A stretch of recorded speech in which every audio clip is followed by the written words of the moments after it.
প্রধানমন্ত্রীর রোজগার যোজনা প্রকল্পের মাধ্যমে চাকরি দেওয়ার প্রলোভন দেখিয়ে শান্তনু ভট্টাচার্যের জালে পড়ে লক্ষ লক্ষ টাকা খুইয়েছেন বীরভূমের লাভপুর ব্লকের কিন্নাহারে ৭৭ জন বেকার যুবক যুবতী।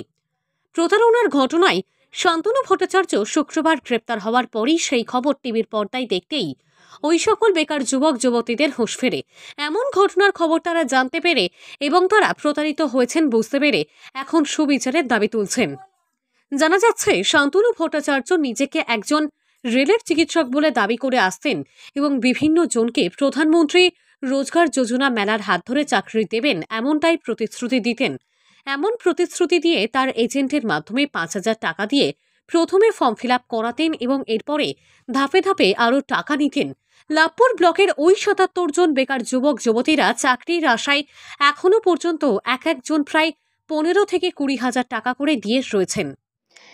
আমরা প্রথম একদিন আমাদের বাড়িতে এসকে কালাম বলে একজন আসে, লাভপুর বাড়ি। তো উনি এসে বললেন আমার কাকাকে যে কিছু ক্যান্ডিডেট দাও, প্রধানমন্ত্রী রোজগার যোজনা মেলা চাকরি দেওয়া হচ্ছে রেলে। প্রধানমন্ত্রী রোজগার যোজনা মানে প্রধানমন্ত্রীর নাম করে এসে বলল। তখন আমরা দেখলাম, ইউটিউবে সার্চ করে চারিদিক থেকে দেখলাম যে হ্যাঁ এটা রয়েছে, প্রধানমন্ত্রী এরমভাবে অ্যাপয়েন্টমেন্ট লেটার দিয়েছে, ভার্চুয়ালিও দিয়েছে। সেই হিসাবে আমরা ওনার হাত ধরে আমরা 4 জন ফর্ম ফিল আপ করেছিলাম।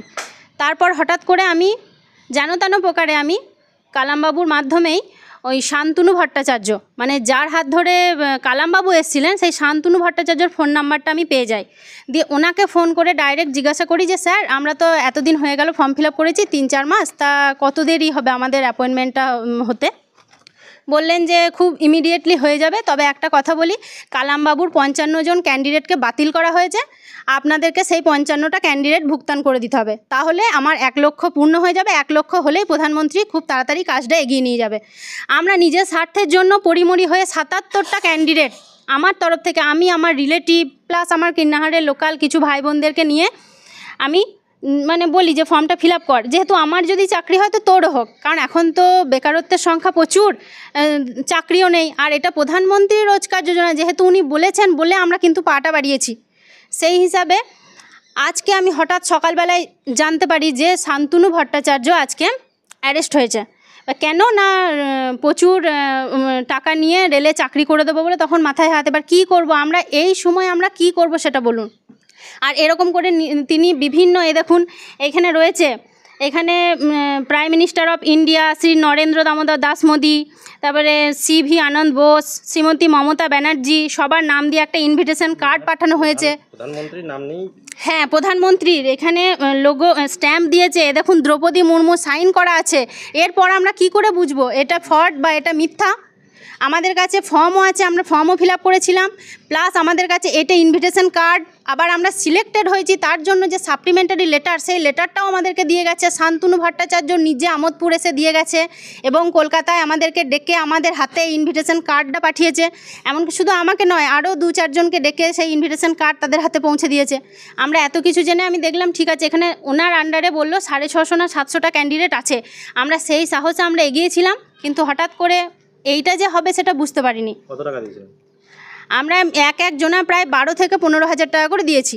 আবার এখানে বেশি টাকার অঙ্ক যে 2 লাখ 3 লাখ লাগবে সেটা নেই বলেই আমরা সত্যি কথা এগিয়েছিলাম, যে বিশ্বাস করেছিলাম যে 2-3 হাজার 5 হাজার 7 হাজারটা রিস্ক নেওয়া যেতেই পারে, নাহলে তো।